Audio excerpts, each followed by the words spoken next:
Olá pessoal, tudo bem? Eu sou o Corriere e esse é o canal No Ar com Corriere. A gente já se viu algum tempo atrás, demos uma parada aí para as festas de final de ano e hoje a gente retoma com alguém muito especial para mim, para minha família, que se tornou alguém da família, está sempre presente nas nossas casas. Sidney Fiorentino, tudo bem? Tudo ótimo, Corriere. Assim, para mim hoje estar aqui é um sonho, porque voltar à infância, voltar a Brasília, anos 80, a aviação, isso não tem preço, é sonhar de novo Que e sonhar maravilha. acordado, né? Ah, bom demais. Olha só, no primeiro episódio, a gente falou que queria trazer aqui, desbravar vidas, né? Especialmente aquelas que têm alguma ligação com a aviação. A gente vai ver que o Sidney tem muito para nos ensinar, muito para contar. A gente vai falar de Brasília, como era nos anos 80, rock and roll, Legião Urbana. Mas eu tenho que começar com um link da história, uma ligação da história dele com a aviação.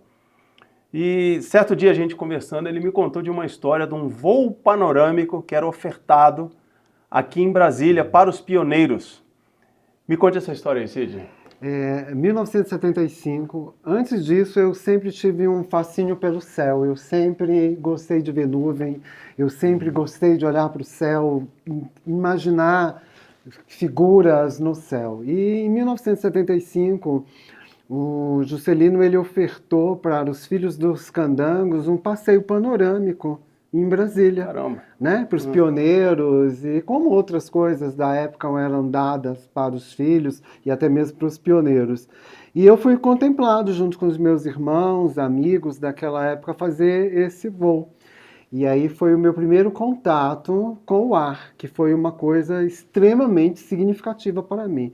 Primeiro pela beleza de estar dentro de um avião, aquilo tudo, aquela magia que me envolvia e eu não sabia o que eu sentia, né? E ainda tive o privilégio de estar na janela, né? Isso foi o mais emocionante. Para voo panorâmico, Né? né? Então isso era uma coisa assim muito linda.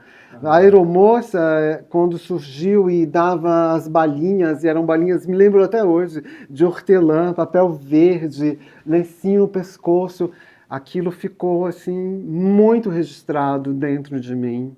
Aquilo mexeu muito comigo. Quando nós decolamos, né, aterrissamos e decolamos essa coisa toda, o que aconteceu? Eu tive uma crise de choro porque eu não queria voltar para minha casa. Era como se aquele fosse um mundo que eu quisesse viver. Parecendo comigo, que né? quer ficar dentro de aeroporto. Eu queria viver aquilo mundo, eu não queria ir embora, eu não queria ir embora, eu não queria ir embora, eu queria estar dentro daquilo ali. E isso foi muito significativo e com o tempo isso foi me mostrando o quanto foi importante para a minha vida essa experiência, essa primeira experiência. Mas agora vamos lá. Sidney Fiorentino, decorador, uma pessoa extremamente educada, tem uma história de vida fantástica. Como eu falei no início, ele está dentro de casa, da minha casa, da casa da minha filha. Foi vitrinista da loja que a minha esposa e filha tiveram. E aí começou essa relação de amizade e de respeito entre nós.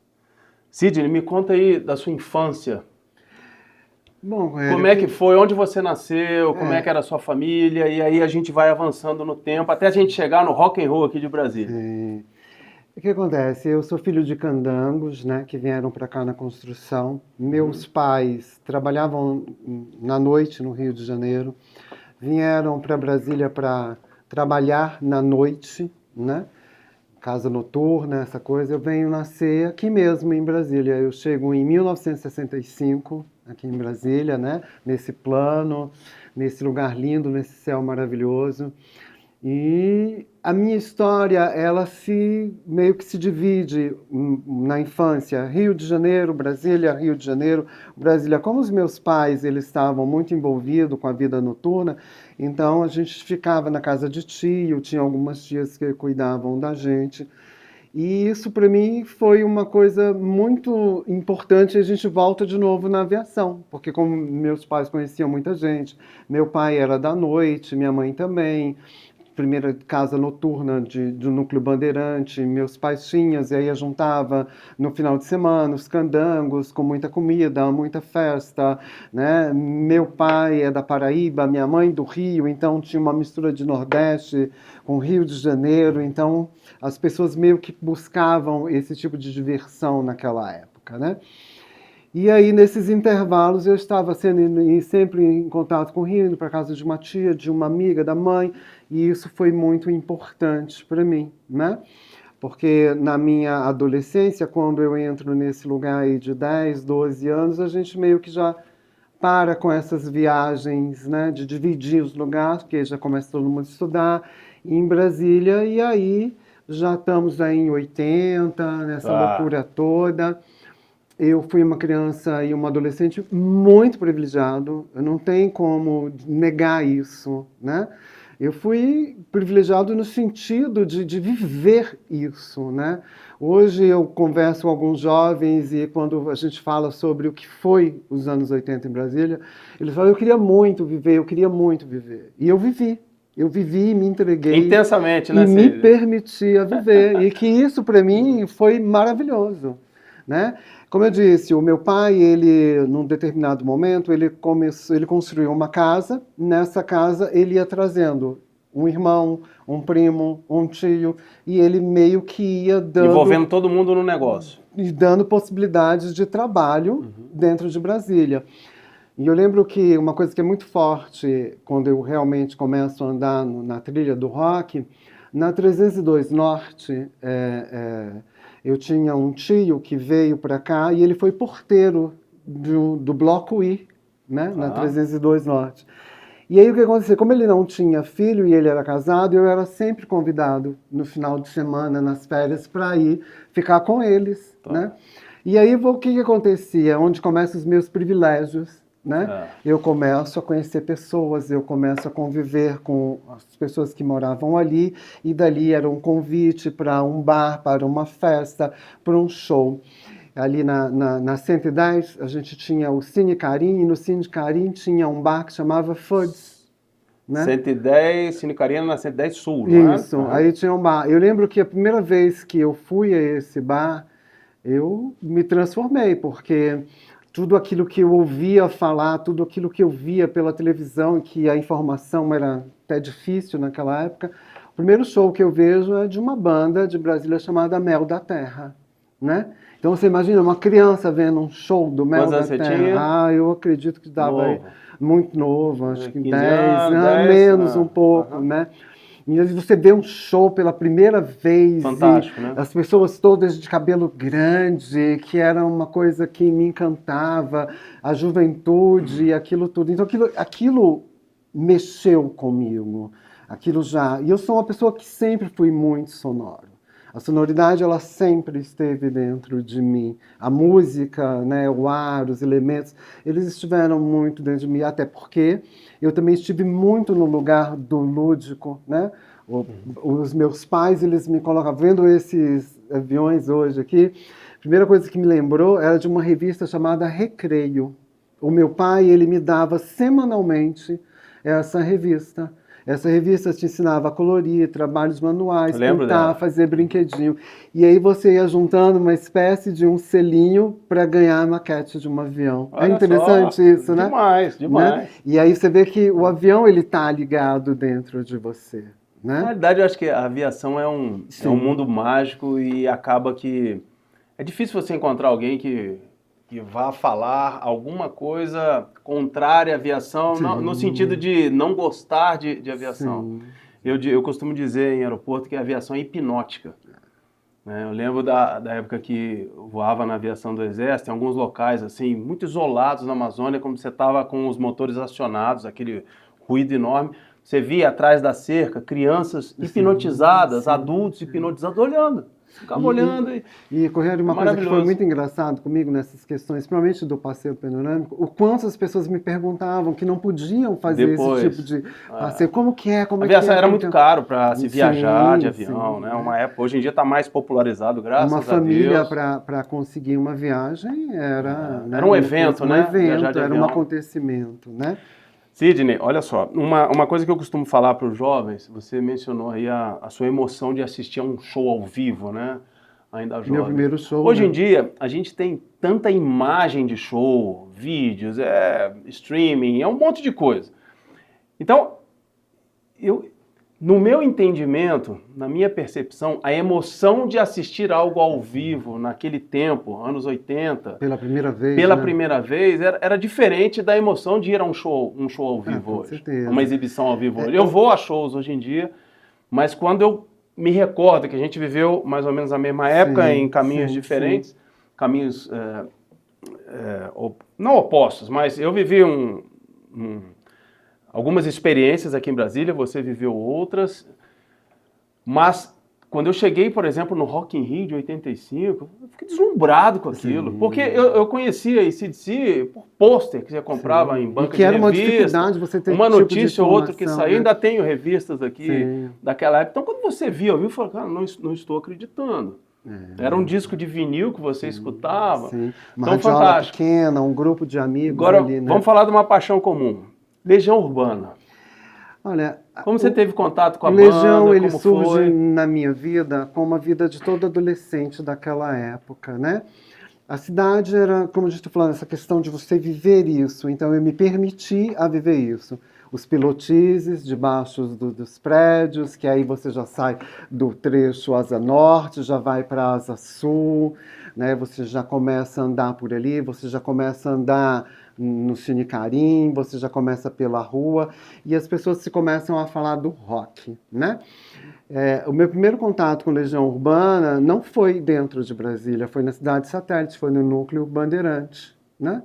O Núcleo Bandeirante bombava, Que ainda né? estava nesse lugar de aborto elétrico, Isso. né? E aí você chega e as pessoas não entendiam, eu vou ser muito sincero com ele, assim, estar ali vendo um show do Renato no Núcleo Bandeirante, para mim não significou muita coisa naquele momento, igual o show do Mel da Terra, Entendi. compreende? Porque eu já estava no outro lugar, eu já estava nessa de sair à noite e não voltar, e participar de várias coisas, então era todo mundo, vamos ver um show de rock, mas tem uma virada nisso, né? Porque aí não se trata mais só de um show de rock, se trata de um movimento, né? Que aí se cria esse movimento Rock and Roll Brasília, aonde não surge só Legião Urbana, né? Aonde a gente tem todo esse passeio dessas bandas que estavam por aqui, Dinho, Ouro Preto, Capital Inicial, né? Até mesmo que não era daqui, Biquíni Cavadão, e começa assim um movimento. E aí você começa a se envolver neste movimento, porque esse movimento, ele além de ser muito interessante, ele vira moda, né? Exatamente. E aí, quando ele vira moda, você precisa fazer parte da moda. Lógico. E eu já venho de um lugar muito musical. Então, assim, na minha infância e começo de adolescência, eu ouvia rock. Meu pai, ele sempre me contava, sua tia, ela te dava mamadeira ouvindo Pink Floyd e Rush. E aí você, né? Não tem Mas o Rush vai voltar, né? Sem o baterista, o Neil Peart, né? eles Então vão você voltar, já vão fazer tem shows. essa coisa forte dentro de você. Fantástico. E eu sempre fui uma pessoa que me entreguei àquilo que eu acreditava, né? Eu tive uma educação muito nesse lugar também, de você tem que viver. O mundo não é para ficar sonhando, o mundo é para se viver. E junto a isso, o que acontece? Eu conheço o que todo adolescente conhece, que é a droga. Né? Como que a droga entrou na sua vida naquela Cara, época? a primeira vez, olha só que loucura, como as minhas histórias, elas meio que vão se fazendo uns encontros, né? Eu lembro que eu já estava nesse lugar, ali no Cine Carim, eu fui Que idade mais ou menos? 16, por aí, né? Mas eu já fumava cigarro, né? Porque eu convivia com fumantes. Propaganda que tinha na época, eu né, li os fumantes. Quem não queria fumar, né? O tio era fumante, o pai era fumante, a mãe era fumante, então você estava ali fumando meio que escondido. Eu lembro que quando o Pink Floyd coloca The Wall, lembra? Lembro demais. E onde passou? Cine Carim. E eu fui assistir esse filme com alguns amigos, e aí, nessa noite, foi me apresentado, não, e naquela não, mas muito curioso, e eu tive uma identificação muito grande com a maconha. Eu fui usuário da maconha por mais de 20 anos, né? Eu conheci todas as drogas da minha geração, todas. Tudo que estava ali, ácido, LSD, tudo que era droga. Como era eu isso na conheci. época? Era fácil o Não acesso? era Como fácil, era? não era fácil, não era barato, mas o meio a qual eu me inseri, ele me dava essa possibilidade de conhecer, né? Ele me dava a possibilidade de fazer uso disso tudo, né? Então, o que acontece? Quando termina esse filme, eu me identifiquei com essa droga. E aí tem toda essa história do rock mais a droga. E aí, para mim, não começou a ter mais limites nenhum, né? Então, eu comecei realmente a viajar.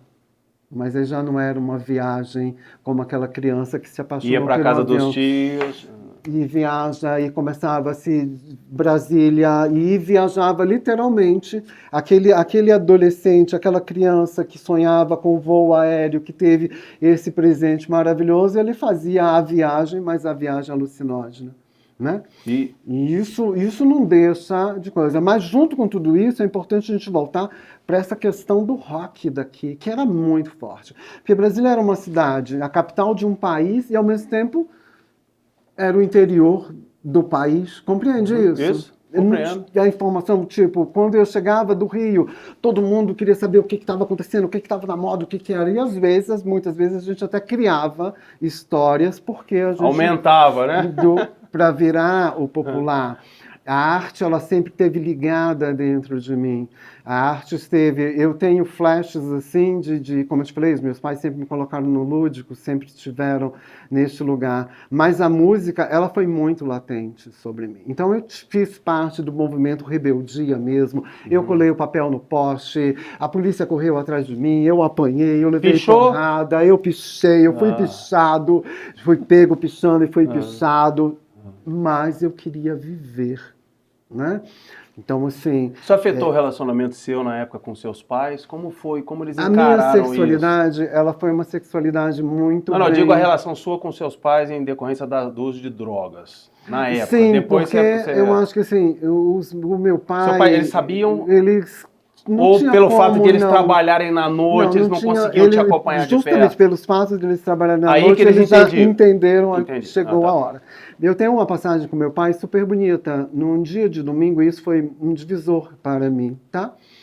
Num dia de domingo, ele me acordou, eu e meus irmãos, muito cedo. Tá? Quantos irmãos? Eu tenho, comigo são 4, né?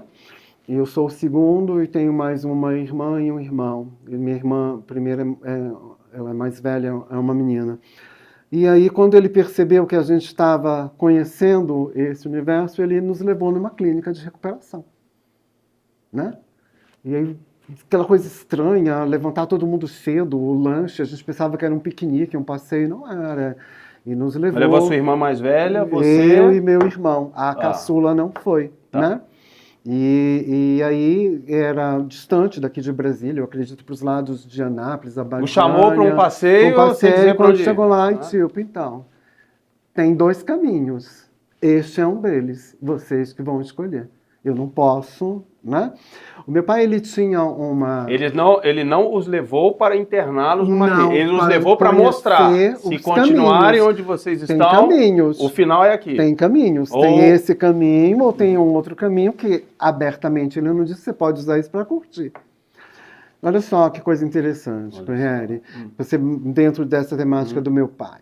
Quando eu estava com 7 anos... né? Isso, algumas pessoas que são muito próximas de mim sabem disso, tá? Eu não tenho problema de falar sobre isso. Quando eu estava nessa fase de 7, 8 anos, eu ia para a escola e eu voltava chorando, né? Antes da gente começar a entrevista, a gente até falou sobre alguns trechos de novela. Isso. E eu lembro que nessa época eu passava Escrava Isaura.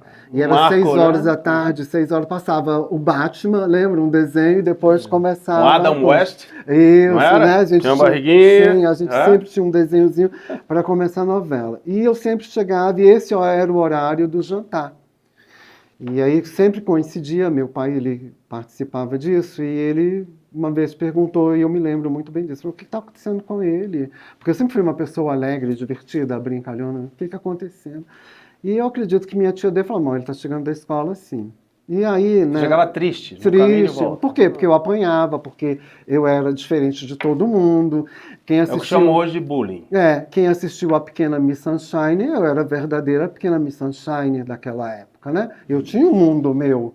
Eu era uma pessoa já criativa, eu fazia coisas manuais, eu não estava num lugar onde todo mundo estava, até mesmo porque eu não tinha esse tipo de educação para estar ali, num formato, eu tinha uma educação para expandir, né? E aí o que acontece? Num dia eu sou pego de surpresa com meu pai na porta da escola, né? Ele tinha uma Belina azul e ele nem foi com essa Belina, ele foi a pé me buscar na porta da escola. E quando eu vi aquilo me tomou como um susto, mas ao mesmo tempo aquilo me deu uma segurança muito grande. Ele está preocupado comigo. Né? Ele falou, nossa, ele veio me buscar aqui tudo, todo mundo vai ver que eu tenho um pai, é esse sentimento que a gente tem. E ele segurou na minha mão, nós saímos da escola, andamos um tempo, ele meteu a mão no bolso, me deu algumas doces e tal.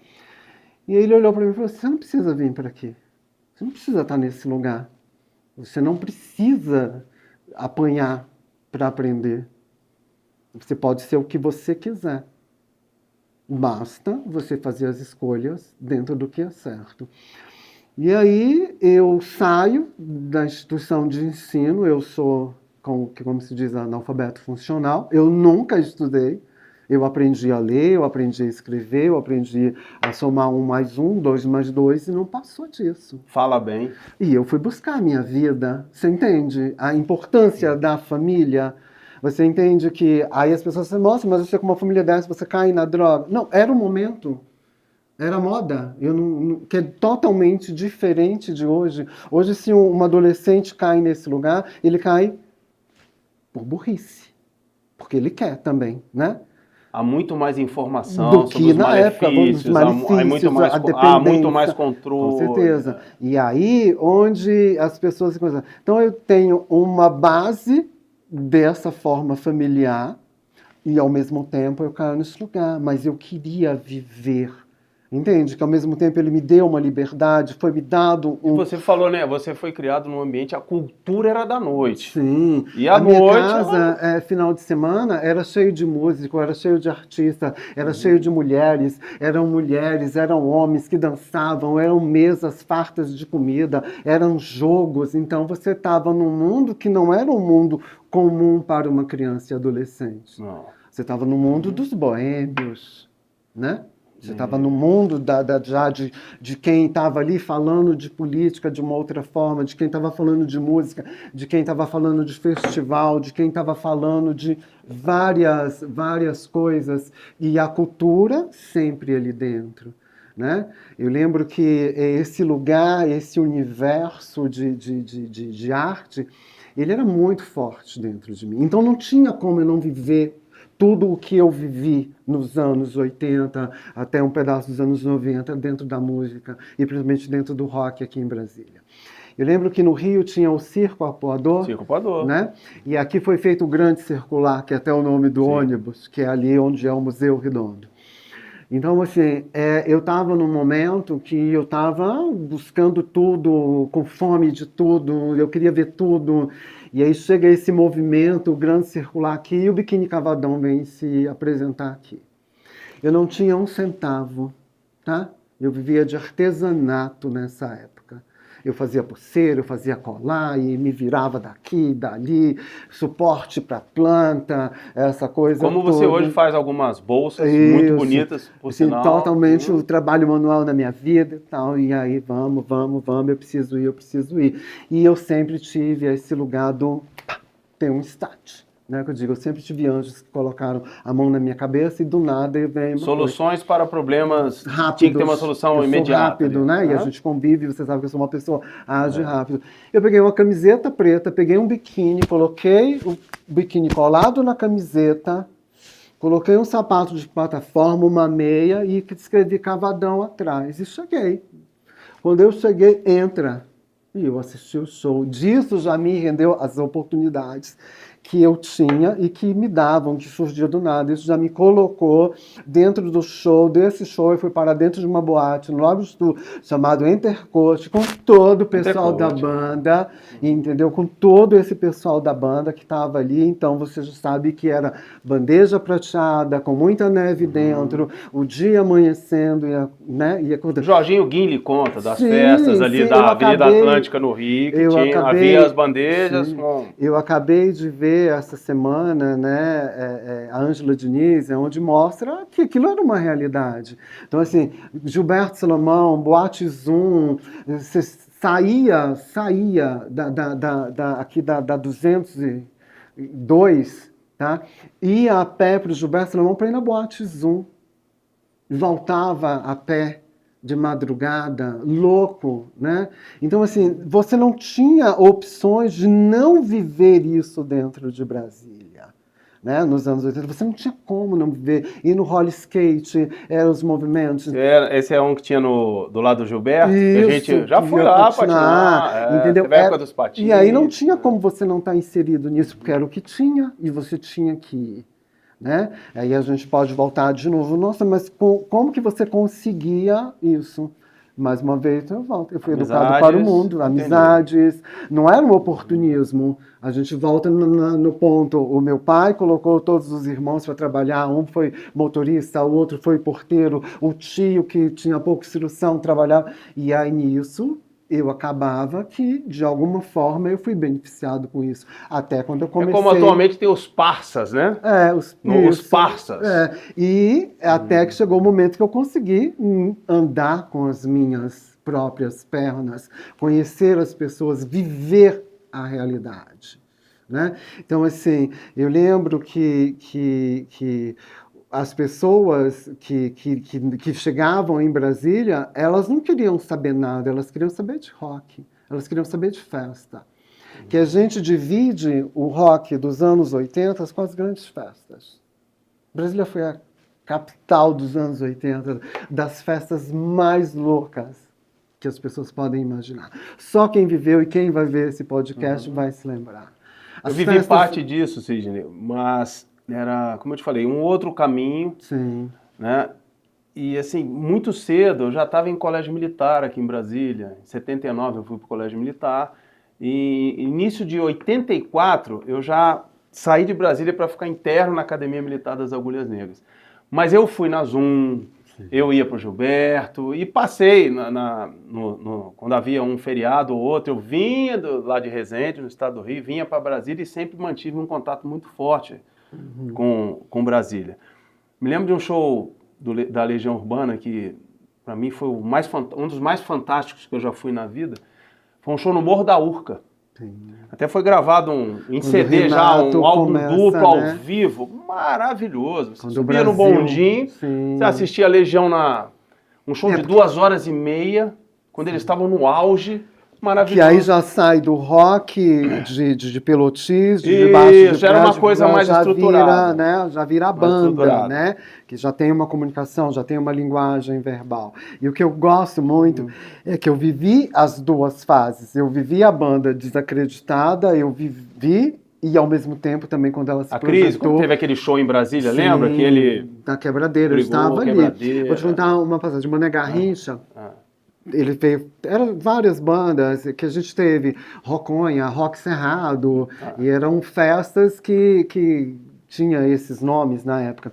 Eu lembro que estava tendo uma desses Rock Cerrados, e eu cheguei, eu também, totalmente sem grana, e só com um pano e artesanato para vender, não consegui. Uma galera começou no Mané Garrincha, muro baixo, pula, pula, pula, pula, e para mim não tinha... Mas não é antigo, né? Era uma arquibancada só, né?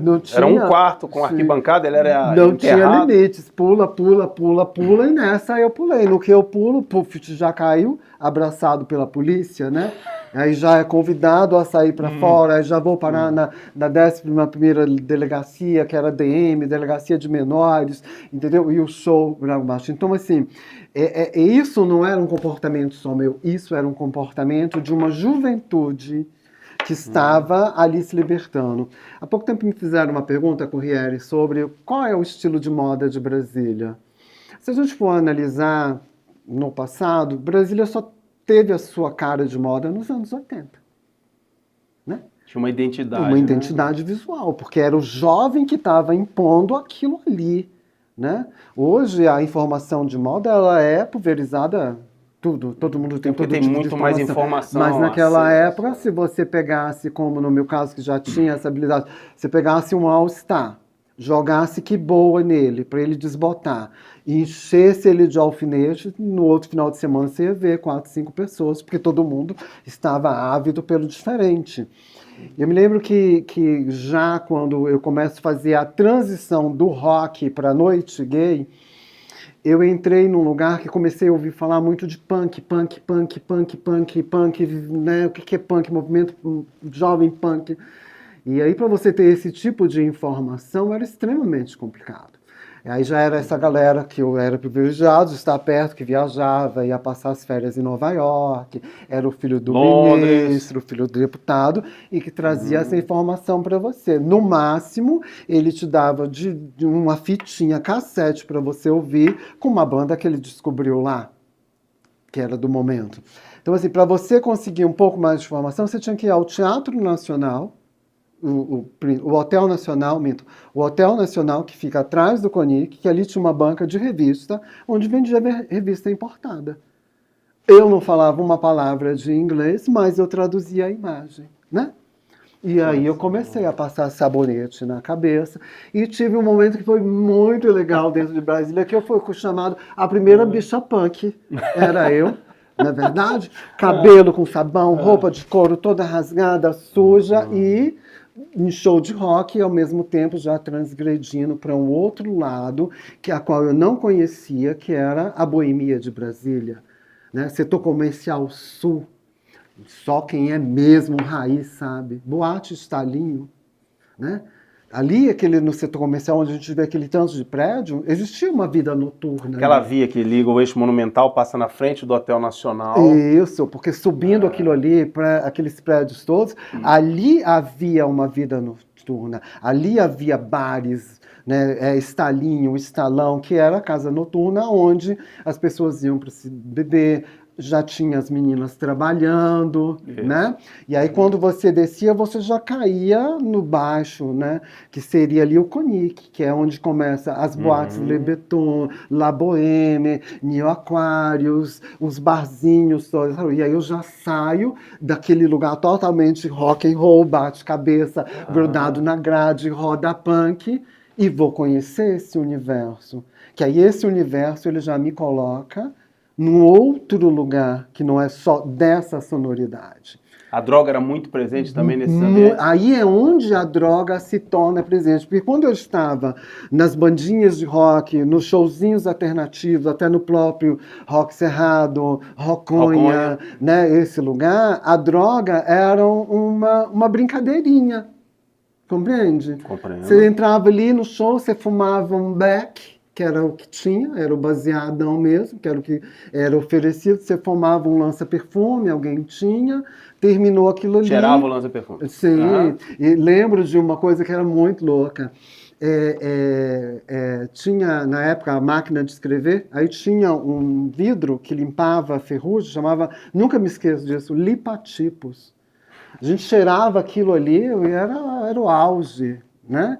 E aí o que acontece? Mas agora você já estava num mundo que as coisas eram mais pesadas. Porque aí eu saio desse mundo de ouvir um rock, um showzinho, numa vibração bacana, e eu já começo a cair na noite escura, né? Na noite onde você tem contato com bandidos, com prostitutas, com homossexuais, com todos aqueles que estavam escondidos, né? Aí você passa a viver isso. E aí você fica meio em conflito, porque você não sabe, eu sou roqueiro, eu sou desse lugar. Não fosse uma crise de identidade? Não era bem uma crise, porque ao mesmo tempo que a boate, a danceteria, ela me encantava, a luz negra, o rock também continuava fazendo parte.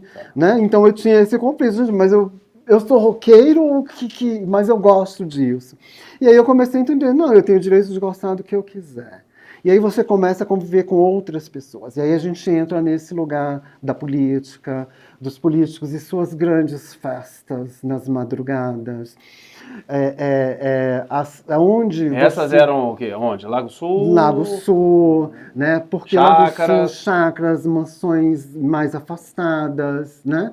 Então você começa a viver coisas que você, muito artista que vinha para Brasília e tinha acesso a isso. Então você começa a viver um outro lugar. Eu sempre tive um visual, né, básico, discreto, e isso passou Sempre foi assim, Sidney? sempre foi diferente. A história do punk. Eu sempre absorvia a informação e trazia para mim, né? E aí o meu visual, ele me ajudou muito e me atrapalhou muito. Ele me ajudou a entrar nas festas, ele me ajudou a entrar nas boates, que aí eu já estava na noite, aí já tinha as boates, a vida noturna, então, a boate gay mais famosa de Brasília, que foi a primeira, New Aquarius, eu tinha passe livre. Mas eu tinha passe livre por quê? Por causa do meu visual. O meu visual não tinha o padrão do funcionário público, que não podia se assumir, que vinha na madrugada, aparecia ali. Não, eu já estava totalmente... Village People apareceu com capacete, eu já estava com capacete, a pluma e o colete sem camisa. Madonna estava no auge do... Eu já estava... Me inspirando naquilo ali para alguma coisa. E aí você começa a conhecer uma outra Brasília, né? Uma Brasília com outro tipo de droga, né? Que é o que a gente fala, a bandeja prateada com a neve.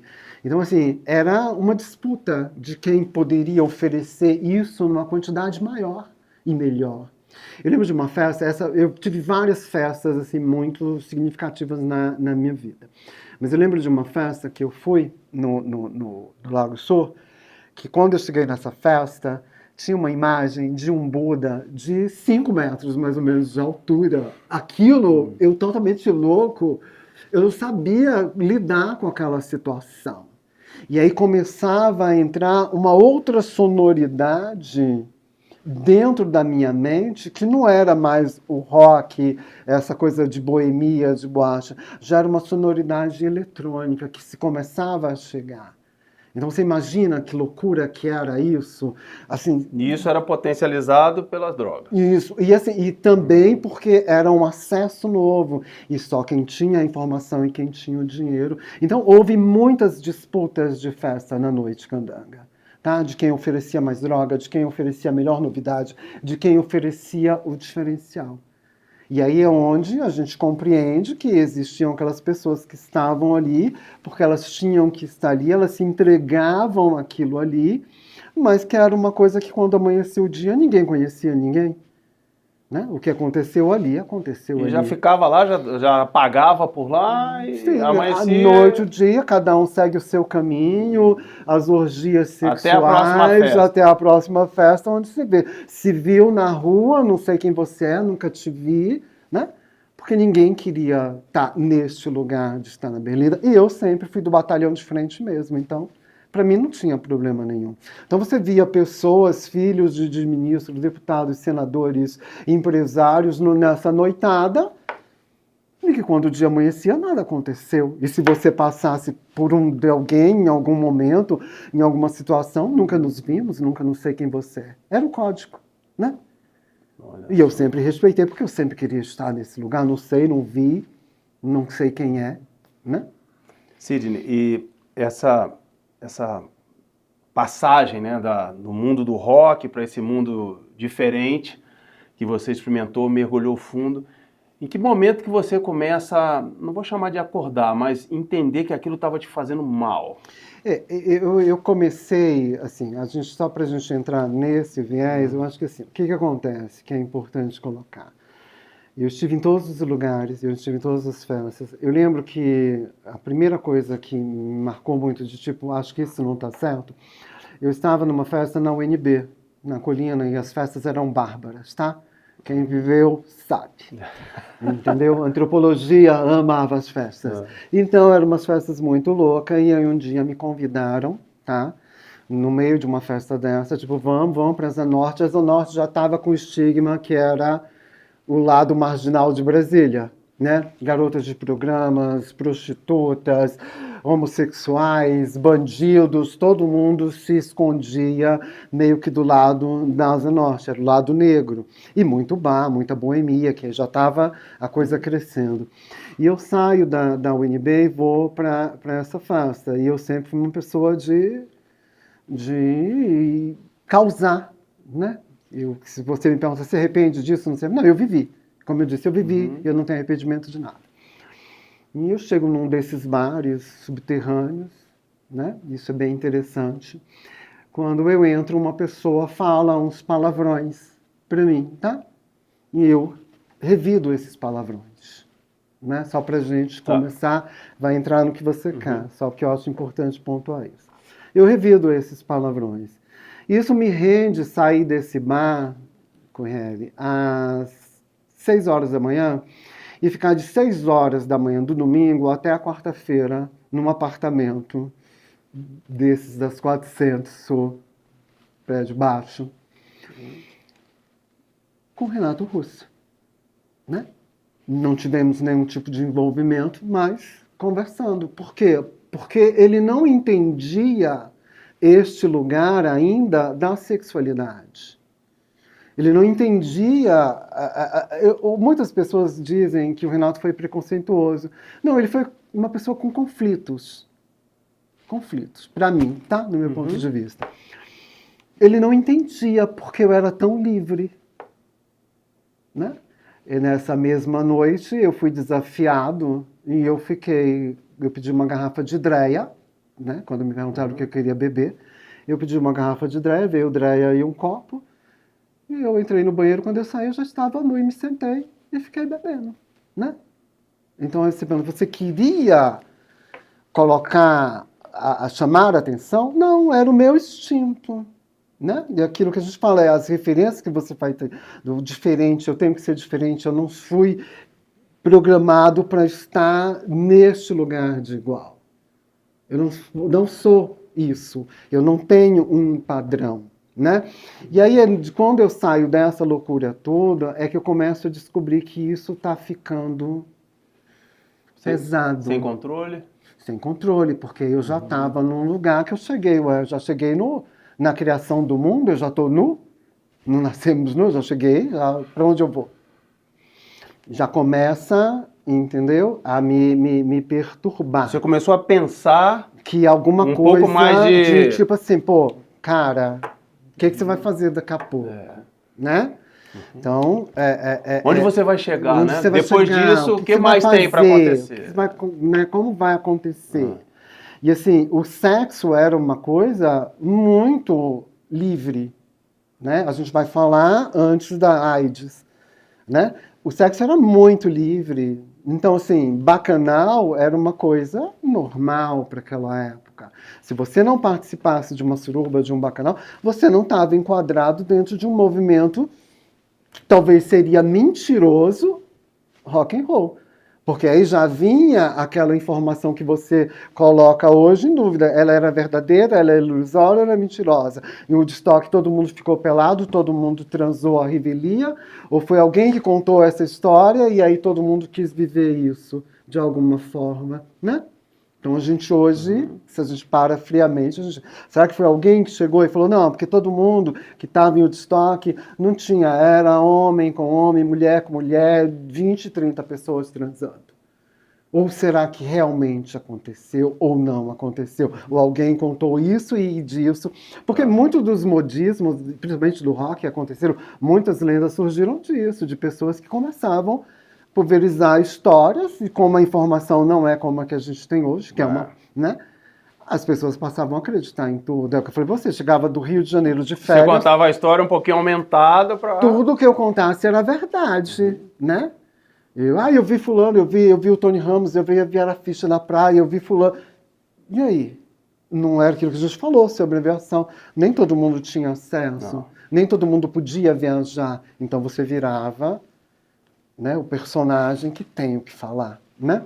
Mas me conte aí desse Aí, onde momento que você acontece? começa... Aí eu começo a conviver com uma galera mais da política, né? Eu já começo a conviver com alguns gays, filhos de políticos, que foi interessantíssimo para mim. E aí esses gays, meio que você começa a entrar num lugar que eles saem de Brasília para curtir fora da cidade. Porque aqui a imagem do pai, da mãe, da tia, da avó não pode ser manchada. Como eu era uma pessoa descolada, diferente, né? Eu era convidado. Não, vem com a gente, vamos passar as férias com a gente. E nesse de passar as férias, eu começava a me questionar, gente, mas essa é a minha realidade? Este é o meu mundo?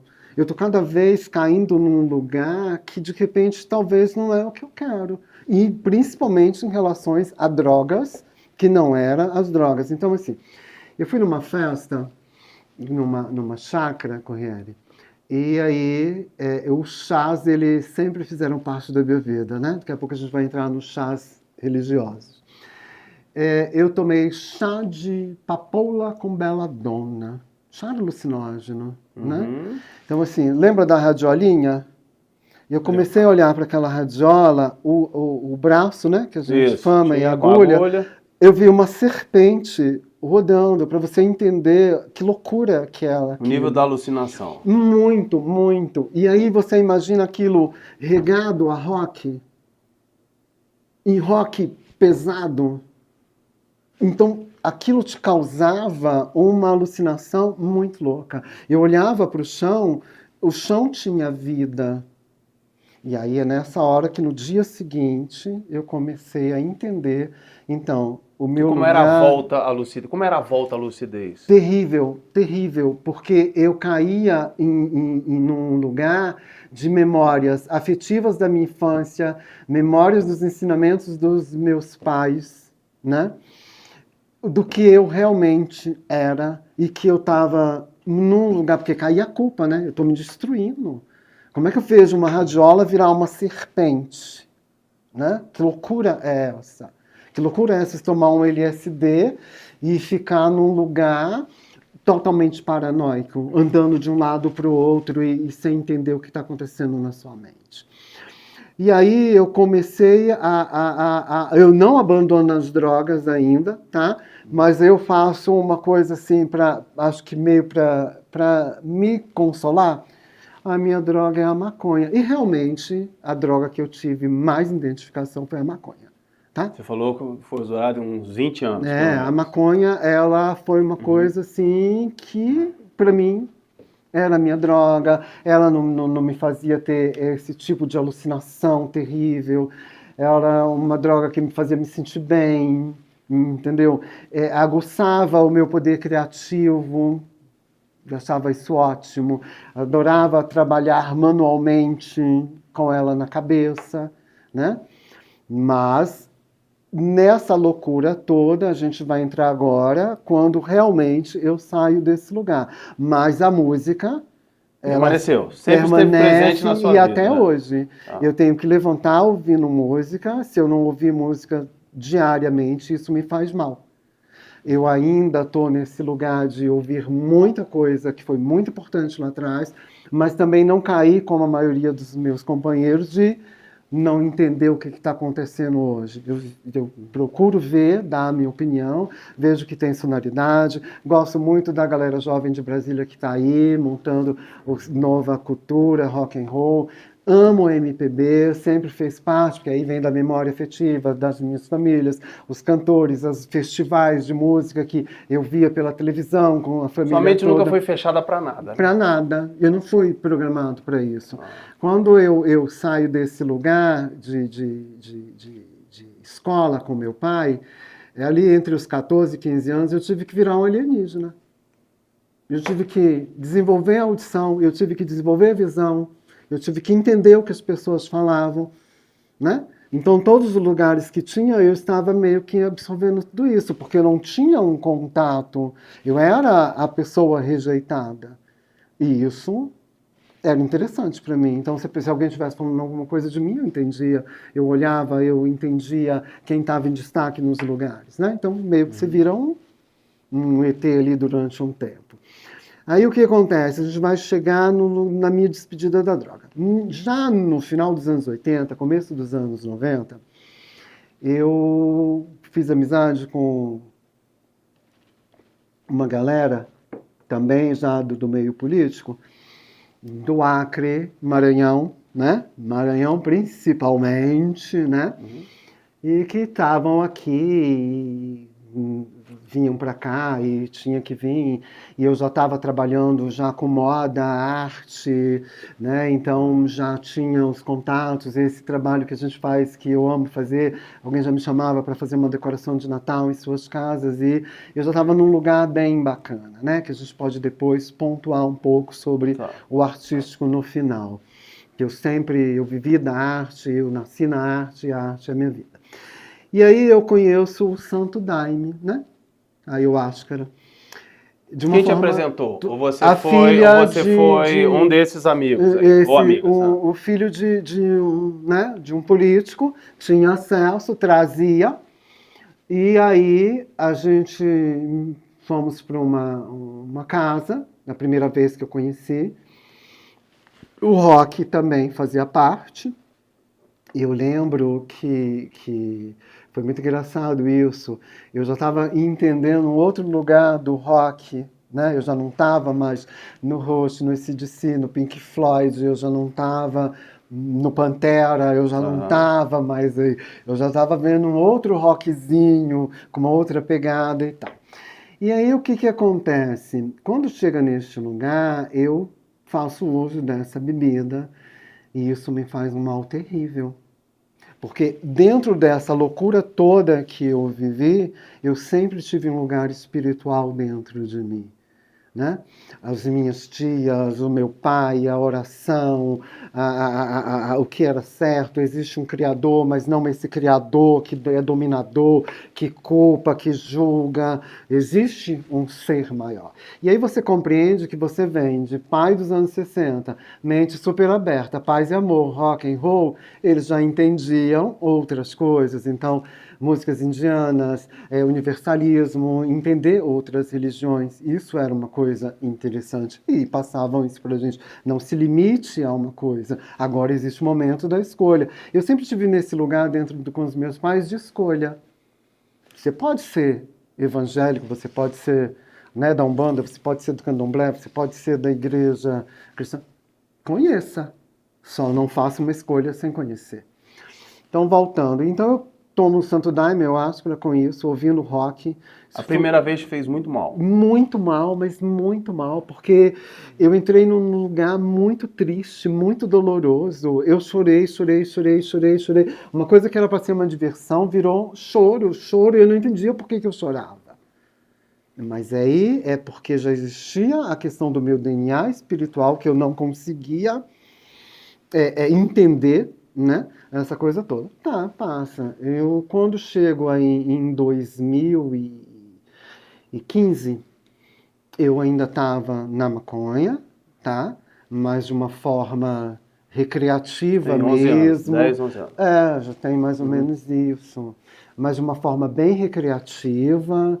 Eu já não fumava na rua, eu já não fazia uso em festas, eu já não fazia uso na noite.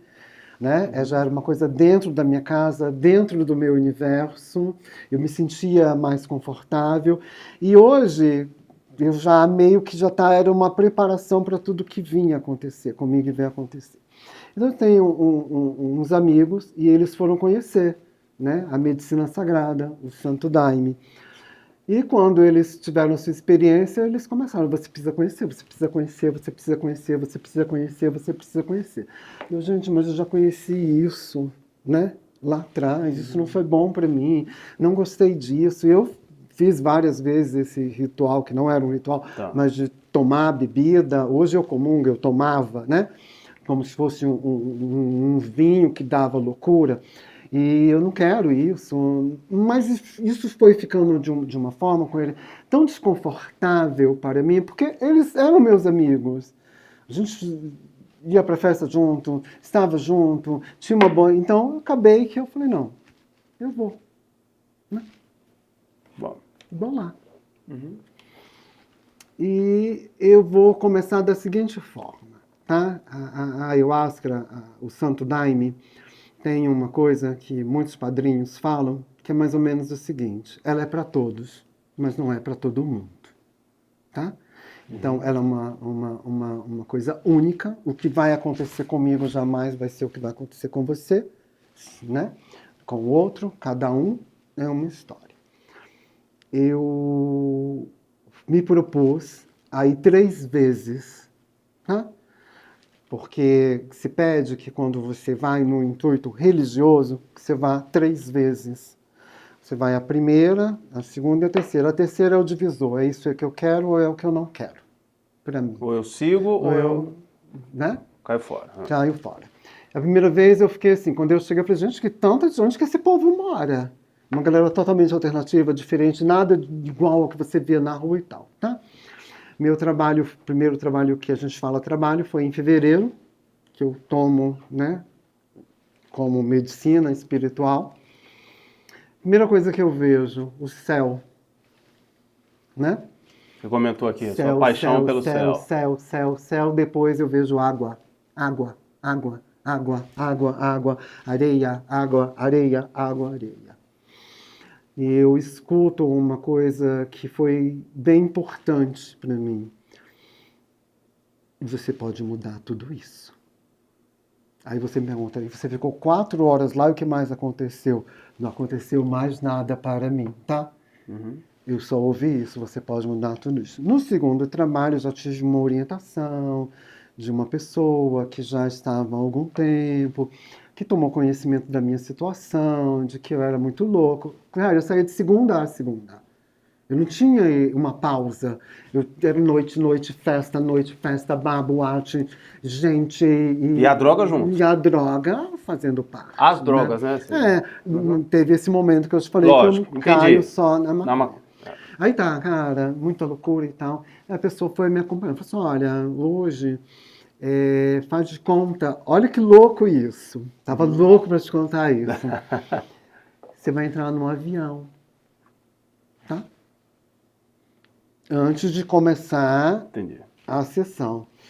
Só que esse avião, ele não tem, eu quero até me emocionar, ele não tem aeromoça. Toma água.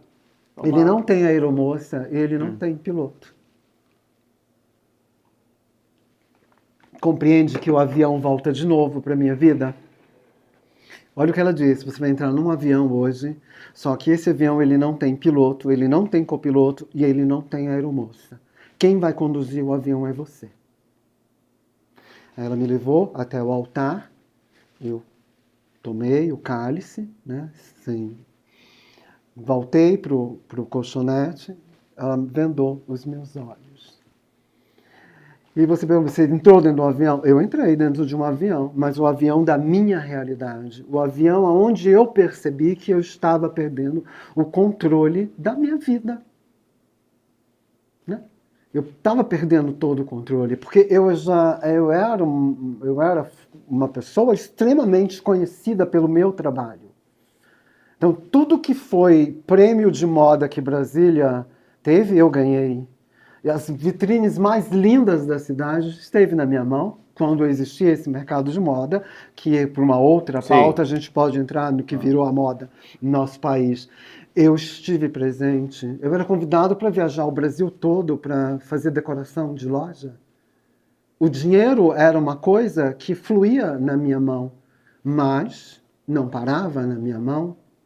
Eu trabalhava de segunda a sexta, isso tudo o avião me mostrando. Compreende o significado do avião, do meu voo? Eu estava fazendo um voo para dentro de mim. Eu saía daqui na sexta-feira para ir dançar numa boate no Rio de Janeiro e voltar no domingo à noite, dentro do avião. Para mim não tinha limite, né?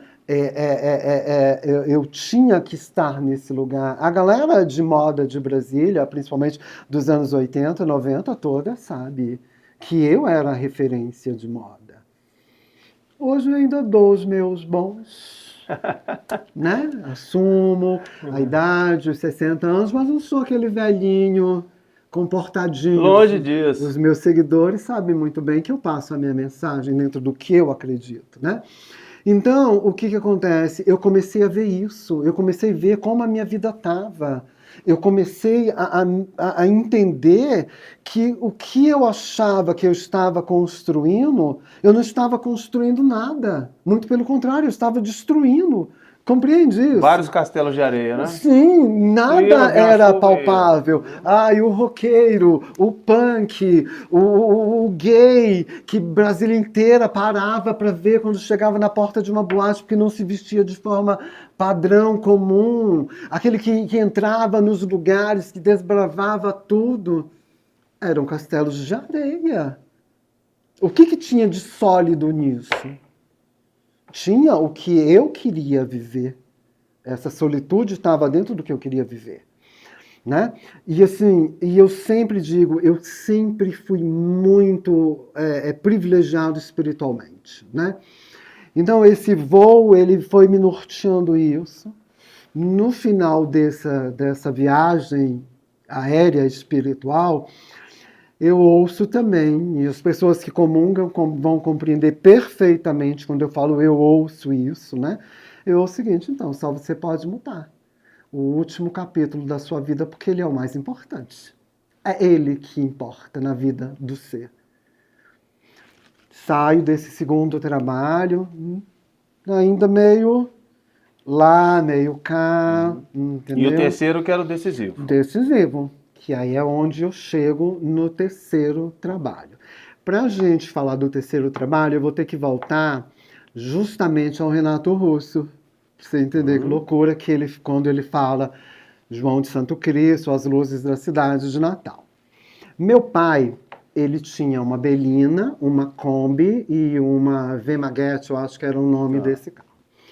Quando o Juscelino estava nesse lugar de conjunto nacional, o primeiro shopping da cidade, o shopping não estava pronto, mas ele manda enfeitar esse shopping de fora a fora, né? Porque era para causar todo mundo ir, como era achamento da bandeira, festa dos estados, que todos era uma grande mistura de candango com todo mundo estava vivendo aquilo ali. E ele fez várias viagens. Tinha a Galeria dos Estados ali, né? Sim, No início da Asa sim, Sul. que aí você queria comprar uma coisa regional, você Isso. tinha ali. O que acontece? Quando eu chego, criança, para ver as luzes da cidade, que né, anos depois foi tão bem colocada pelo Renato João de Santo Cristo, o que acontece? Tinha Hare Krishnas, vestido de laranja ali. Então as pessoas, tipo tia, pai, mãe, a primeira coisa que eu fiz foi soltar a mão de todo mundo. E fui dançar com eles. Você imagina, uma criança nem de menos de 10 anos e dançando, e meu pai e as pessoas querendo me tirar, e eles deixam. Quando termina isso, eles vão lá, passam coisas na minha testa, colocam colarzinho de flor, acende incenso à minha volta, e para mim foi o máximo aquilo, né? A pouca lembrança que eu tenho disso é isso. Só que eu apago isso meio da minha vida, nesse momento que foi um momento, assim, o Hare Krishna, ele sempre me chamou a atenção. Quando eu via vendendo incenso na rua, quando eu via nada que me marcasse. Aí a gente vai agora para o meu terceiro trabalho decisivo. Era um trabalho indiano, que falava de Ganesha, que é muito conhecido aqui dentro do Brasil, que é aquele bebê com a cabeça do elefante, e Krishna, né?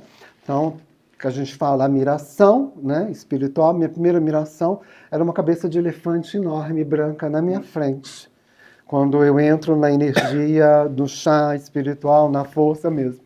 E aquilo, gente, mas por que esse elefante está me olhando? Por que é que esse elefante tanto me olha? E aquilo foi me dando um mal-estar, esse elefante me olhando. Como eu já estava sendo monitorado pelo um irmão dessa igreja, ele sentiu a minha inquietude. Ele chegou até mim, né? E nessa época eu não tinha o nome espiritual que eu tenho hoje, né? Ele me chamou pelo nome de Sidney, falou, olha, Sidney, vamos sentar um pouco ali debaixo, para você respirar, beber uma água. Quando eu me sentei, existia um fogo, uma fogueira, e várias pessoas sentadas em volta dessa fogueira ali, a música. Porque o trabalho ele é todo conduzido através da sonoridade, que é uma coisa que me encantou. Né? Muita gente pergunta, mas você não transferiu, né, aquela... E eu acho super válido quando as pessoas... Você não transferiu a alucinação da droga para a alucinação do chá? Não, uma das coisas que me pegou muito dentro dos meus primeiros contatos, sonoridade, tá? A música, que conduz 4 horas. Você não dá uma palavra, você não fala com ninguém, você passa 4 horas sendo conduzido por uma música. Aquilo me encantou. E aí esse elefante, ele aparece na minha frente e ele fica atrás de mim. E eu ouço isso. Então, essa fitinha que você tem no braço, esse escapulário que você carrega, e essa outra que você tem no tornozelo, eles são ótimos, eles são uma proteção. E eu ficava, gente, mas quem é essa pessoa que está falando comigo que eu não vejo? Essa pessoa se comunica comigo? Você entende? Que aí você fica num desespero.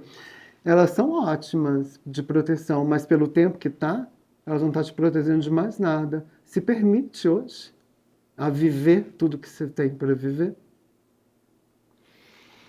Eu entro num lugar de ego profundo, né? Porque o escapulário que eu tinha foi uma pessoa que viajou e trouxe para mim. A fitinha que eu tinha, e num dia quebrado, eu tinha feito os 3 pedidos. Não é louco isso? Aí eu olhei e falei assim, eu sempre uma pessoa de desafio, eu vou. Comecei a tirar tudo, tá? Tudo que tivesse cunho espiritual. Uma ligação física ou espiritual com o passado. Era algo físico, mas tinha uma ligação espiritual com o seu passado. É para mim permitir? Então vamos embora. Inclusive, machuquei meu braço, aí teve que limparem, essa coisa toda. Feito isso, aí vem a repetição, né? Do chá, essa coisa toda. Eu já tinha feito a repetição. A pessoa que estava me conduzindo, ela falou assim, olha, agora a gente vai sair de Ganesha, mas nós vamos continuar na Índia. E essa pessoa, anos depois, ele veio falar, olha, eu não podia te falar nada, mas eu estava sendo tocado para te falar determinadas coisas, por isso que eu te alertei, porque não podia estar falando. Então, tá. Aí eu fui como um gay, mais um cálice, e eu me deitei, e aí começou Hare Krishna. Só música de Hare Krishna. Aquilo na mesma hora que o Hare me voltou para a infância. Quando você chegou no Conjunto Nacional e tinha tudo, os Hare Krishnas e tudo aquilo. E lindo, que coisa linda, que sentimento lindo. Eu nunca senti um sentimento como esse. Há anos eu não sentia, de leveza, de paz, de amor. As pessoas relatam que eu chorava, mas eu não chorava de dor, eu chorava de alegria. E aí algumas pessoas se posicionaram perto de mim. Diferente de você saindo da escola. Era de uma alegria. Chorando de tristeza. Não, eu estava chorando de alegria, ouvindo aquelas músicas de Hare Krishna que nem entendia hoje, com os estudos, eu entendo o que significa um mantra, um Mahamantra, como ouvir o mantra, essa coisa toda. Então aquilo era uma alegria muito grande. Quando faltava ali, acho que uns 40 minutos para terminar a sessão, o trabalho, eu ouço de novo. Só você pode mudar a sua vida. E aí, quando eu caio em mim assim, a primeira coisa que me vem à cabeça era mudar a minha vida como? E a primeira coisa que eu vejo, assim como automaticamente, eu com um cigarro enorme de maconha na mão. Então, naquele momento, eu entendi. É isso. Né? Caramba. E aí o que eu faço? Eu simplesmente chego na minha casa naquela noite, esse meu amigo, inclusive, foi me deixar, tá tudo bem, você tá calado, você não é assim. Eu falei, não, tô bem. Eu começo a olhar dentro de casa e começo a me incomodar. Então, eu peguei tudo que eu tinha, tá? Eu tinha comprimido de emagrecer que eu tomava com uísque porque dava uma lombra legal, quando eu não queria fumar maconha. Tá? Você entende que eu falava assim, minha droga é maconha, mas eu sempre tinha uma coisinha... Tinha umas variantes. Que eu sabia que dava um barato diferente. E aí eu joguei tudo isso dentro do vaso, dei descarga, tá? E fiz as orações que eu sabia, o Pai Nosso, a Ave Maria, né? rezei a Salve Rainha, pedi a Deus que colocasse a mão na minha cabeça, me conduzisse, e que eu precisava me libertar daquilo. E aí começa toda a minha trajetória. Então, estou limpo, não passei por processo de abstinência, sofrimento, dor, nada disso. Tive pessoas maravilhosas do meu lado que me ajudaram com, ó, tá ansioso, toma chá disso, sabe? Uma coisa mais natural. Foi uma decisão que, tipo, eu não tive vontade no outro final de semana de usar. Eu não tive. Mas aí eu continuei com o cigarro, porque eu fumava cigarro. Me libertei do cigarro também, já é com uma outra medicina, com a medicina do rapé, entendeu? E me encontrei espiritualmente. Eu acho que assim, a ayahuasca, o Santo Daime, é aquilo que eu pontuo no começo, ela é para todo mundo, mas poucos têm acesso, né? E o que eu posso dizer, né, que dentro desse lugar eu tenho um nome espiritual, que é Indra, né, o deus da luz, aquele que No carrega, seu Instagram, né? Tem, que carrega a luz. Eu fui salvo. Eu deixei de ser o sobrevivente para ser eu, né? Então, assim, se você me pergunta, nessa trajetória toda, o que é o arrependimento? O arrependimento não é um Eu ia te perguntar arrependimento. isso. Não O é... Sidney de hoje, ele se arrepende? Não, eu não me arrependo, Corriere, de nada. Eu acho que tudo isso eu precisei passar. A gente está pontuando, né? Assim, elegantemente, porque é muita loucura, né? Tem a parte dos espancamentos, a parte do preconceito, a qual eu sofri essa coisa toda que a minha geração sofreu. Então, assim, você falou assim, se arrepende? Eu não me arrependo de nada, eu vivi o que tinha que viver. Eu acho que esse lugar que me foi colocado de ser referência foi maravilhoso para mim. Eu tenho consciência que até hoje eu sou referência, principalmente dentro do meu trabalho. Eu sou uma pessoa que... E eu digo que você é. Né, as pessoas dizem, você é autodidata? Eu não sei se sou autodidata. Eu sei que, na minha infância, junto com os meus pais, este canal foi aberto. E eu vivo disso, e eu nasci para isso, e eu amo o que eu sou. A única coisa que eu teria mudado, ela teria ter tido um cuidado agora com a minha velhice aos 60, porque eu não tinha esse cuidado. O dinheiro, da mesma Castelo facilidade... de areia, como você falou. Da mesma facilidade que ele entrava, ele saía. Eu não estava preocupado, eu queria a bolsa, eu queria os tênis, eu queria o sapato, eu queria montar o look, eu queria isso. Isso era prazeroso, até mais prazeroso do que... Você vivia intensamente um dia após o outro, né? Então, assim... Cheguei amanhã, eu vivo hoje intensamente, sem me preocupar com o amanhã. A gente falou muito de alguns lugares de Brasília, mas eu fui a todos os lugares. Em Beirute era um lugar que, quando eu entrava, as pessoas ficavam assim... Literalmente. Aquele chegou, né? Deixa eu contar uma passagem do Beirute que é extremamente engraçada. A Elba Ramalho, e a MPB também é um lugar que teve muito presente na minha vida. Ela faz um disco e ela aparece com um macacão de chita é o tecido brasileiro, na capa. Quando eu vi aquilo, eu enlouqueci. Eu falei, gente, o que é isso? E eu, né? Falei, bom, eu preciso de alguma coisa, não posso ficar nesse lugar, é o que tá, aquilo que a gente faz. A gente recebia uma informação, a gente acreditava que aquilo, e eram as referências que a gente tinha. Eu fiz uma calça boca de sino, um colete de chita, tá? E cheguei no Beirute, assim, o meu pai tinha um daqueles chapéuzinhos de meio cangaço, coloquei esse chapéu, quando eu estava saindo, a minha tia falou assim, não, coloca esse cinto aqui, ainda me deu mais um adereço, e chego no Beirute.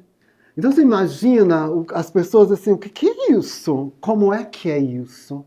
Você compreende? Ou de repente, você imagina, final dos anos 80, anos 90, um cara chegar vestido de noiva. Como tem coragem, né? Né? Essa é a pergunta que as noiva, pessoas faziam, e as pessoas falam assim, o que é isso? Ele é um ator? O que ele é? E eu participei dessas alguma coisas de campanha teatro. publicitária? O que é isso? E tá ali, e de repente no outro dia, tá assim, numa boate gay, vestido de palhaço, literalmente de palhaço. Você entende? As pessoas vão olhar assim, pô, por que esse cara tá de palhaço? Então, era um protesto já ao anabolizante, a essa coisa toda, né? Então, eu tive muito lugar de fala. Agora, quem queria entender chegava até perto, né? Então, eu acho que isso que a gente está apontando aqui é o mínimo de tudo que eu vivi. Eu trabalhava numa galeria de arte, aí dessa galeria de arte surgiu para trabalhar numa loja, e aquela coisa toda, e pouquíssimas pessoas entendiam da arte brasileira, sabe? Nesse momento de diretas, já nessa confusão, em quem vai, quem não vai. E eu já estudava arte brasileira, já conhecia e trabalhava em galeria, e trabalhava em loja, fazia vitrine, porque eu precisava ter, né? E eu precisava disso, como que eu ia pagar aluguel, como ia. Aí tinha aquelas pessoas que não me davam emprego pela forma que eu me vestia, você entende? Você trabalha com moda, que é uma coisa para aquela época que tinha que ser à frente, a pessoa não me dava o trabalho pela forma que eu me vestia, não é? Onde está a coerência disso? Eu chegava, Corriere, assim, em lugares, me colocavam numa sala, 5, 6 pessoas conversando, batendo papo, e isso, o que você acha disso, o que é isso, o que para entrevista de trabalho, me chamavam para entrevista, o que você acha disso, como é que vai ser isso, o que você vê, como é que você vai ver, então tá, a gente entra em contato com você. Chegava, a gente saía do verão, quando chegava o inverno, você passava, aquela pessoa que te entrevistou estava ali fazendo o que você fez. E a justificativa é, você é demais.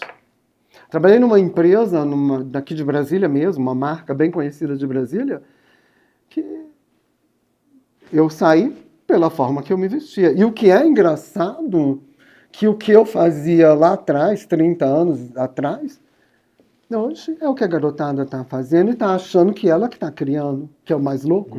Então quem acompanha o Indra e Florentino começa a entender, pô, cara, já lá atrás, já teve nesse lugar, já essa coisa. Mas eu acho que é isso, né? Eu acho que isso faz parte. Então você compreende que você transita por muitos lugares, por muitas coisas, você sofre muito, mas você sempre foi blindado pelo céu, pelo ar, né? Por essas aeronaves. Sidney, que história, né? Eu estou aqui e assim, a imerso gente tem mil na coisas para contar. E voltando nesse lugar da política, pra gente, né, que a gente meio que saiu um pouco, o que acontece com o Riane? E eu era aquela mesma, entendeu? E pinta a cara e vamos colar o papel, e isso tá errado, porque aí você passa junto desse lugar do rock, tem a rebeldia política, que muitos rebeldes políticos nem sabiam porque eram rebeldes políticos, nem sabia pelas causas, como até hoje, que estão lutando, né? E aí estava nesse lugar. Então, mano, eu comecei a ser perseguido pelas minhas ideias. Lembro que uma noite eu estava num bar, aparece um cara, Corriere, camiseta, sem manga, não era nem regata, ele mesmo cortou o braço tatuado. Quando eu vi aquilo, eu falei, gente, que coisa linda, porque ter tatuagem era uma coisa louca, né? Só quem estava fora do país e quem chegava aqui com uma tatuagem, aquilo era o ato mais transgressor que tinha, né? E esse cara começou a me olhar, e ele me insinuou para que ia sair, que eu fosse. Então, eu saio, esse cara me coloca dentro de um carro, junto com mais 3 caras, e roda a cidade inteira comigo no porta-mala do carro, com uma música altíssima, e me cobre na porrada. E aí? Por quê? Né? Então, assim, essa é uma, vou contar só mais uma historinha. Quando o Venâncio fez a Boate Machine, porque na verdade ele queria a The Machine, ele queria meio que concorrer, entrar nesse lugar de o Venâncio 2000, vai ser, né, ter boates. Eu era uma boate que a matinê no domingo à tarde. Eu estava saindo de um matinê no domingo, eu sempre fui uma pessoa, como eu te falei, que não, né, pequena Miss Sunshine. Eu tinha acabado de chegar, verão do Rio, as bandanas era uma coisa que estava começando a acontecer.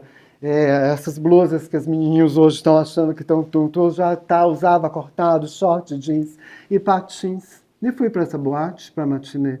Então eu e mais umas 3 figuras que também não estavam nem aí, entra, não entra, ai, deixa, acaba que a gente entra. Tá, quando a gente sai, ali no Pátio Brasil não existia, mas o ponto de ônibus sempre existiu ali, né? E a gente esperando aquela coisa, ônibus, desce para a rodoviária para pegar um trem Viçosa, porque era a refeição da noite, 2 pastéis e um caldo de cana.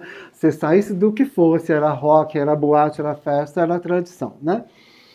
E aí a gente estava ali, passa um carro, e naquela época aqueles carros conversíveis, os os boyzinhos, né, os playboys, eles tinham, e era uma forma de se impor, passa um vermelho, com 3 rapazes dentro, e começa a...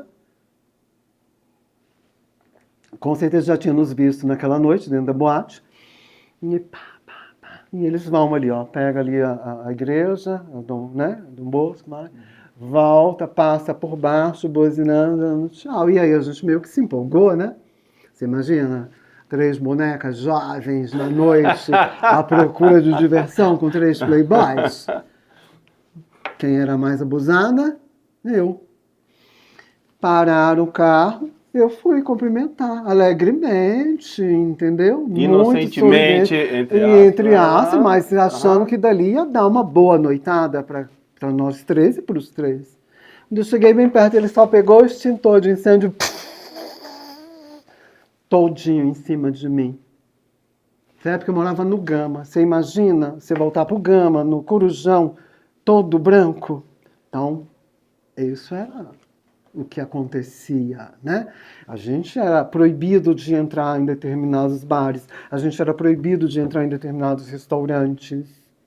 E você poderia ter acesso a isso se você mantesse um padrão visual. Como eu não estava nesse padrão visual, eu não tinha direito a muita coisa. Mas, ao mesmo tempo, eu conseguia, justamente porque quem se aproximava de mim e conversava comigo entendia muita coisa das suas mentes que estavam presas, travadas, que eu não estava naquele lugar. E aí, acho que é isso que me motivou, é isso que me fez. O Sidney hoje, tá bem? Cara, eu sou muito bem comigo, tá? Eu sou muito bem, eu tenho, claro, tenho momentos que, pô, você tem momentos que é muito difícil. E assim, eu não sei fazer outra coisa a não ser arte. Não adianta você querer me colocar num lugar de, agora você vai ter essa profissão. Isso não vai funcionar para mim, não funciona. Né? Eu tenho um grande amigo, irmão, um casal de amigos, e ele outro dia chegou com um panfleto, cara, você precisa estudar, você vai estudar, fazer o supletivo. Ele foi na minha casa, eu tenho um altar e tal, de medicina, colocou um panfleto nesse altar. Não vai. Não é que eu não quero. Não vai. Eu preciso de outras coisas. Então, hoje, o mercado de moda, ele é um mercado extremamente falido. Ele faliu. Ele já vinha num lugar muito ruim e com a pandemia ele acaba de ser enterrado. O excesso de informação. Antigamente, uma época como essa, que nós estamos no mês de janeiro, não era momento de liquidação. Né? Era o alto verão. A gente ia liquidar no final de fevereiro, hoje, dezembro já é liquidação. Quem é que aguenta isso? Os encargos, os custos, a internet, comprar... Mas eu noto hoje que a velocidade das coisas é tão grande. Sim. E as pessoas vão antecipando as coisas. Sim, Parece que em outubro já tem sim. gente montando árvore de Natal, início de novembro. Não, hoje mesmo, eu estava vendo, antes de vir para cá, já tem pessoas vendendo o nosso Natal 2016, nossos produtos. Então, cara... É janeiro, né? Assim, uma coisa que mexe muito comigo, com o Rieri, é saber que não tem mais diálogo, as pessoas não conversam mais. As pessoas estão bestificadas. Né? Eu costumo dizer isso. Outro dia eu estava conversando com um rapaz de 20 e poucos anos, e ele também estava querendo saber algumas coisas sobre o passado, mais de moda de Brasília. E eu falei, cara, existe uma coisa, as pessoas estão mistificadas. Na minha época a gente se ouvia muito falar do 66, a máquina vai tomar o mundo, não é isso? Né? E a gente ouvia muito isso. Então, isso é o que a gente realmente está vivendo, mas não é dessa forma que o meu bisavô, o meu avô falou, né? Não é isso. A gente está bestificado na nossa mão. A máquina, ela está na nossa irreal, mão. né? No mundo irreal. Ela nos leva para um lugar. E agora, cada vez mais, com o fake news, com a IA, você não está sabendo. A velocidade, ela começa a te impulsionar, que você não quer mais ouvir o que a pessoa está falando até o final. É como se, eu estou falando, já entendi, já passou para outra coisa. E aí é onde me preocupa as nossas crianças. Onde elas vão parar? Sidney, você... Eu falei no início, você está dentro da minha casa. Eu sou muito grato. Você tem uma habilidade incrível para organizar, para decorar, para chega no Natal, é você que monta a nossa árvore de Natal com uma criatividade assim invejável, invejável. Eu te admiro muito Eu por agradeço, esse eu seu também. viés criativo, é algo fantástico, Sim, que eu respeito e admiro. Você está dentro da casa da minha família, minha filha convive, as minhas netas te e assim, adoram. só dando uma pontuada rapidamente, eu me senti em 2025 extremamente privilegiado.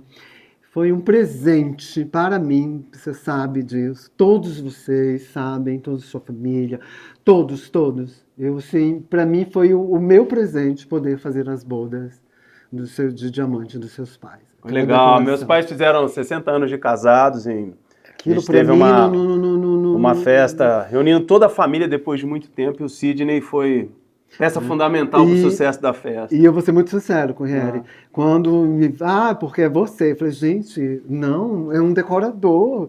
Não, eu tô começando nisso agora. Não, é você. E eu mesmo me surpreendi comigo mesmo. A sua habilidade criativa é Eu acho que é isso. Uma coisa, Corriere, que fantástica. foi bem importante dentro do meu trabalho, da minha carreira, é que eu nunca também estive num lugar só, né, dentro da moda, né? Eu estive na vitrine, eu estive como estilista, eu estive dentro da produção do catálogo, eu estive... E uma das minhas características, que é até hoje, é justamente, então, mano, você não precisa de milhões, né? Não. Eu fui educado para ser criativo. Uhum. Agora, se eu não tenho nada, quem faz uma produção aprecio, acho lindo, respeito. Mas o meu perfil foi ser criativo. Eu fui educado. Aí a gente vem para a revistinha do começo da nossa conversa. Recreio. Cola, pinta, modela e tantas outras foram vindo, né? Você tem que ser criativo. E é por aí, né? Sidney, a gente tá chegando ao final do nosso bate-papo. Eu tô aqui extremamente impressionado com a sua história. Imagina. Muita coisa, né? Muito, muito. Vivida, uma mente totalmente diferente da minha, né? A sua Vivemos criação a foi mesma diferente, geração, a mundos mesma diferentes, geração, né? muita coisa em comum. Sim. A nossa paixão pela música. Sim. Eu também sou apaixonado por música. E me resta dizer muito obrigado por essa Eu que oportunidade agradeço. da gente poder registrar num canal que inicialmente eu tinha um pensamento de somente aviação, mas não, a gente tem que registrar vidas e se elas tiverem alguma ligação com a aviação, como a sua vida teve, Sim, que começa isso com o céu, para né? mim já me deixa muito feliz e realizado. Quem quiser ter uma casa sempre atualizada, com coisas Vai ser. diferentes, quiser organizar as suas coisas, quem tiver comércio, quiser desejar ter uma vitrine diferente, sempre atualizada com as tendências atuais, o Sidney é o cara. Eu Tá bom? super agradeço, Corriere, o convite. E eu gostaria de encerrar falando uma coisa sobre o momento espiritual que eu vivo hoje, sobre o avião, quando o rapaz falou para mim, Certo. ele não tem piloto, Nem comissário. ele não tem comissário, ele não tem aeromoço, é você e você dentro desse avião. Eu, quando entrei neste lugar espiritual, muitas coisas na minha vida, elas começaram a fazer sentido para mim. Não só escrever o último capítulo da minha história, né? Espero que seja longo. Longo, claro. Mas o que acontece? Eu entendi que eu sempre fui uma pessoa blindada por uma força maior. Você compreende, Corriere, que uma pessoa que ela é privada de tudo praticamente, né? Ela é privada de ensino, ela é privada de informação, ela é privada de estudo e ela tem que correr atrás disso tudo sozinha. Para ela chegar, é aquilo que a gente falou. Talvez algumas pessoas que vejam nosso podcast aqui nunca ouviram falar de mim, não me conhecem. Mas as pessoas que me acompanham e sabem da minha história, elas sabem que não foi fácil. Mas eu nunca deixei de acreditar num ser maior, por mais louco que eu estivesse, né? Então, assim, quando você fala, né, que nós vivemos as mesmas coisas e vivemos no mesmo período muitas coisas diferentes, porque tinha que ser, né? Eu lembro que, só para a gente fechar mesmo, que não tem muito a ver com o rock, mas tem a ver com tudo que a gente viu. Primeira vez que eu vi o Eduardo do Zec, eu vi ele de fraque e cirola. Aquilo para mim falou, não, meu amor, eu não quero ser nada diferente disso, eu quero ser mais que isso. Como o vestido da Elba Ramalho. Né? Eu quero ser mais que isso. Uma camisa com biquíni. Né? Com biquíni que me levou a muitos lugares, né? A estar perto de muita gente. E assim, é isso. Eu só tenho a agradecer por estar de pé. Eu só tenho a agradecer hoje por fazer parte da vida da sua filha, que ela é um presente que Deus me deu, né? Ela é um presente de Deus, como Fafá, como você, seus pais. E isso, para mim, é importantíssimo, né? Poder criar uma parte, as suas netas, né? Elas te adoram. Né? Tá isso ali, é legal demais. Né? Estar junto delas. Então, eu que agradeço por tudo isso, eu que agradeço por estar aqui. Isso, não? Sobre... Obrigado, juntos. amigo. Eu que agradeço. Obrigado por tudo. Obrigado. Parabéns aí pela sua história. Tá bom? Gente, esse é o canal No Ar com Corriere. A gente encerra mais uma história de vida. Diferente para a maioria das pessoas, mas que com certeza tem muitos ensinamentos para todos nós. Um abraço, até a próxima.